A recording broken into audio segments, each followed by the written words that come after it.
యమస్థానం పెరిగింది, దక్షిణ నైరుతి పెరిగింది, దక్షిణ ఆగ్నేయం పెరిగింది. మీకు ఇక్కడ తెంపులేనంత వరకు రోడ్డు ఎంతైతే ఉంటుందో అది మొత్తము కూడా మీదే అవుతుంది. ఇది అనుభవంలో తేలినటువంటి సత్యం. మీ ఇల్లు ఏది ఎంతవరకు ఉంది, మీ స్థలం ఏది ఎంతవరకు ఉంది, ఎంతవరకు ప్రహరీ కట్టేసం అయిపోయిందంటే కాదు, అది తప్పు. అది విషయం తెలిసినటువంటి వారు చేసేటువంటి పని కాదు.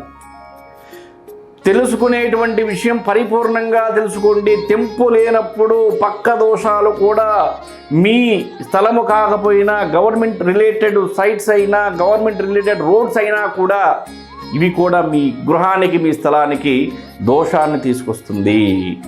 దక్షిణ భాగం పెరిగినప్పుడు, గృహములో తీవ్రమైన దోషములు ఉన్నప్పుడు దిక్కులేని చావు చావటానికి అవకాశం ఉంటుంది.